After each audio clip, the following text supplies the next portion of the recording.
Olá, graça e paz.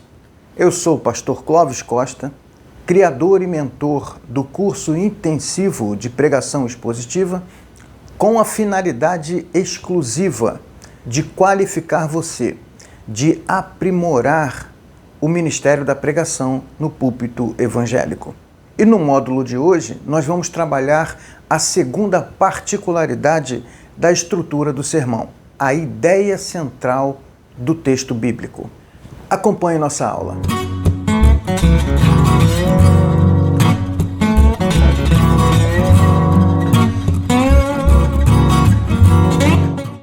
Nós vamos falar sobre o que é essa tal de ideia central do texto. Alguns pregadores não sabem o que é e muito menos como localizá-la no texto. A grande verdade é que, em muitos casos, o assunto ou o tema da pregação é trazido pelo pregador antes de ele ir para o texto. Ou seja, o pregador já tem uma ideia, já tem um tema, um assunto, e agora ele resolve procurar no texto da Bíblia alguma passagem que trate desse assunto. Quando, na verdade, o tema da pregação, o assunto da pregação, nada mais é do que a ideia central do texto. Portanto, é o texto que fornece a ideia central, o tema, o assunto da pregação. Portanto, a ideia central de um texto é a manifestação do pensamento dominante do autor. É aquilo, é a mensagem que ele realmente deseja que seja transmitida através do texto que ele escreveu. Seja para quem lê o texto, seja para quem ouve o texto, ou seja para quem estuda o texto. Assim sendo, essa ideia está no texto. Eu não coloco no texto. Esse é o princípio elementar de uma coisa chamada exegese, que nós vamos ver mais adiante em uma próxima aula. Exegese, que extrai do texto a mensagem dele. Em princípio, a mensagem do texto, que é a ideia central, está no texto. Você e eu, como pregadores, não colocamos essa ideia lá. Nós a extraímos do texto. E ela se constitui o pensamento dominante do autor. Uma vez que nós sabemos o que é a ideia central de um texto, nós chegamos à segunda questão, que é como localizar a ideia central de um texto. Na aula passada, nós falamos sobre o recorte de um texto. E esse recorte nós chamamos de perícope. A ideia central de um texto, ela precisa estar dentro desse recorte. Ela se constitui o pensamento dominante do autor e esse pensamento ele precisa estar completo ou íntegro. E dentro do mesmo texto existem sub-ideias que reforçam essa ideia central, que apoiam essa ideia central, que correspondem a ela. Então, a ideia central dentro da perícope, ela é apoiada e correspondida pelas sub-ideias que também estão no texto, dentro do recorte que chamamos de perícope. Mas a pergunta é, como localizar essa ideia central? Além da leitura atenciosa do texto, existem algumas dicas que podem facilitar o processo de localização da ideia central do texto. Vamos a elas. A primeira dica diz respeito a vocábulos que são repetidos dentro da perícope.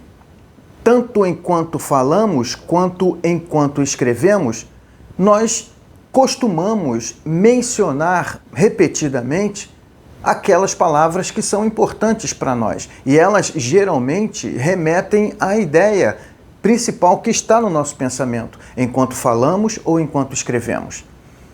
Encontrar, então, vocábulos repetidos no texto se constitui um forte indício de que esse vocábulo tenha relação com a ideia central do pensamento do autor. Eu vou dar alguns exemplos na escritura para vocês de vocábulos que são repetidos em determinadas passagens e que apontam para a ideia central daquela perícope, daquela passagem do texto bíblico. Vamos ao Salmo 62. No Salmo 62, nós descobrimos que a ideia central do Davi, que escreveu o Salmo, tem uma relação muito forte com salvação. Porque ao ler o texto, observamos que a palavra salvação é repetida muitas vezes. No versículo 1, o texto indica que de Deus vem a salvação. Nos versículos 2 e 6, indica que somente Deus pode salvar.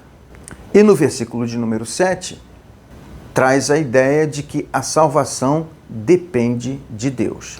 Assim sendo, há uma grande possibilidade de a ideia central do Salmo 62 ter relação com a ideia de salvação.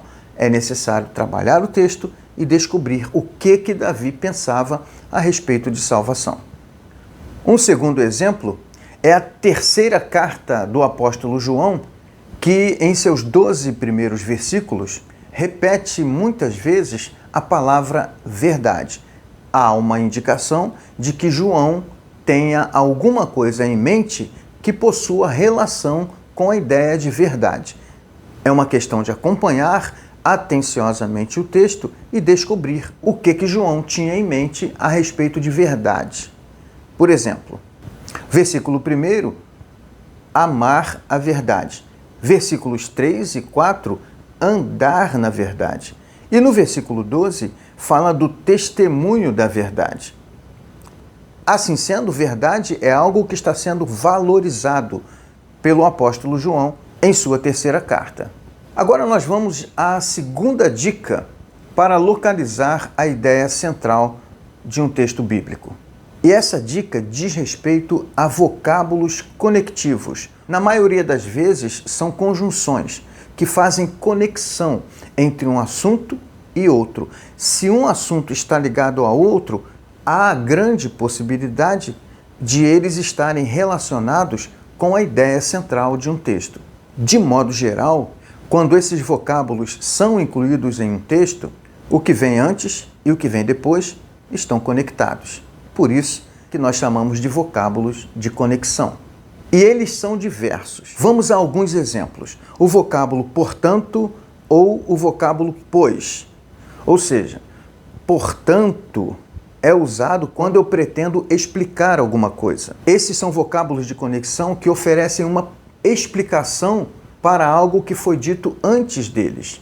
Portanto, o que vem depois é importante. Se eu pretendo explicar alguma coisa, é porque essa coisa é importante para mim. Vamos aos exemplos dos textos. Temos Atos, capítulo 13, versículo 38, Primeira Carta aos Coríntios, capítulo 11, verso 33, Primeira Carta aos Coríntios também, capítulo 15, verso 58, Filipenses, capítulo 4, versículo 1. Estes textos possuem vocábulos de conexão, que têm a intenção de explicar, no que vem depois deles, o que foi dito antes deles. Tem mais dois vocábulos, duas expressões, e que são compostas, que também possuem a finalidade de explicar.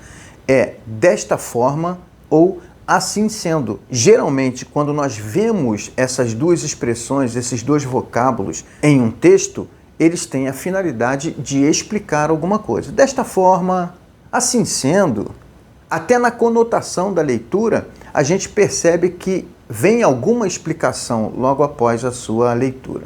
E os exemplos de textos bíblicos são 2 Crônicas, capítulo 10, verso 19 e 1 de João, capítulo 3, versículo 10. O terceiro exemplo de vocábulo conectivo tem a ver com confirmação de uma ideia. Eles são igualmente ou semelhantemente.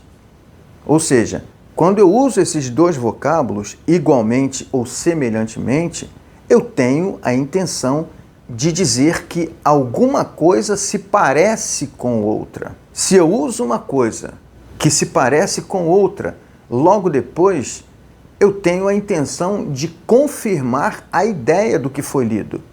Portanto, há uma grande possibilidade de a ideia central estar relacionada com essa confirmação de ideias dentro do texto. Os exemplos são o Salmo 14, versículo de número 3, Primeira Carta de Timóteo, capítulo 3, verso 8 e 2 de Pedro, capítulo 1, versículo 1. Agora nós vamos para a terceira dica que eu dou para a localização da ideia central de um texto bíblico. E essa dica aponta para os verbos no modo imperativo. É meio óbvio que se algum verbo está no modo imperativo, esse verbo indica uma ordem, uma determinação. E se a Bíblia dá uma ordem, é porque o assunto relacionado à ordem é importante. Então, há uma possibilidade muito grande de a ideia central do texto estar relacionada com um assunto que foi ordenado cumprir. Temos dois exemplos muito bons a propósito, por conta do nosso próprio curso, que são o verbo pregar e profetizar, que estão na segunda carta de Paulo a Timóteo, capítulo 4, versículo de número 2, profeta Ezequiel, capítulo 21, versículo 2, e profeta Jonas, capítulo 1, versículo 2. Não sei se por coincidência ou por providência, todos eles estão localizados no versículo de número 2. Mas a ideia é essa: se um verbo está no modo imperativo, há uma ordem a ser cumprida. E essa ordem certamente é importante para quem escreveu. Assim sendo, ideia central. O segundo exemplo de textos bíblicos relacionados a um verbo no modo imperativo trazem o verbo obedecer. O texto está mandando alguém obedecer alguma coisa. É claro que se o texto manda obedecer, está mandando obedecer em alguma coisa que é importante. Ideia central. Vamos aos textos. Êxodo, capítulo 34, versículo 11, Deuteronômio 6, 3 e Mateus 19, 17. Um terceiro verbo que está no imperativo na Bíblia é o verbo fazer. E para esse eu separei apenas um texto. A primeira carta de Paulo aos Coríntios, capítulo 12, versículos 24 e 25. Muito bem, isso é a ideia central de um texto e essas são as minhas dicas para que você possa localizá-la dentro do texto. Para finalizar esta aula, eu gostaria de sugerir a organização mais correta desta ideia central no desenvolvimento do seu sermão. Quando o pregador estiver estudando o texto e encontrar a ideia central, o próximo passo seria ele localizar as sub-ideias dentro do texto que apontem, que apoiem ou que correspondam à ideia central, que é o pensamento dominante. Essas sub-ideias, elas já estão organizadas dentro do texto em uma ordem, em uma sequência, de acordo com a vontade de quem escreveu. Portanto, a forma como se organiza e distribui a ideia central através das partes e tópicos fará toda a diferença na estética e no desenvolvimento da pregação. Assim sendo, obedecendo a posição de cada sub-ideia, você vai apontar para a ideia central do texto bíblico. E aqui nós concluímos mais esta aula e aguardamos você para o próximo encontro. Um grande abraço, graça e paz.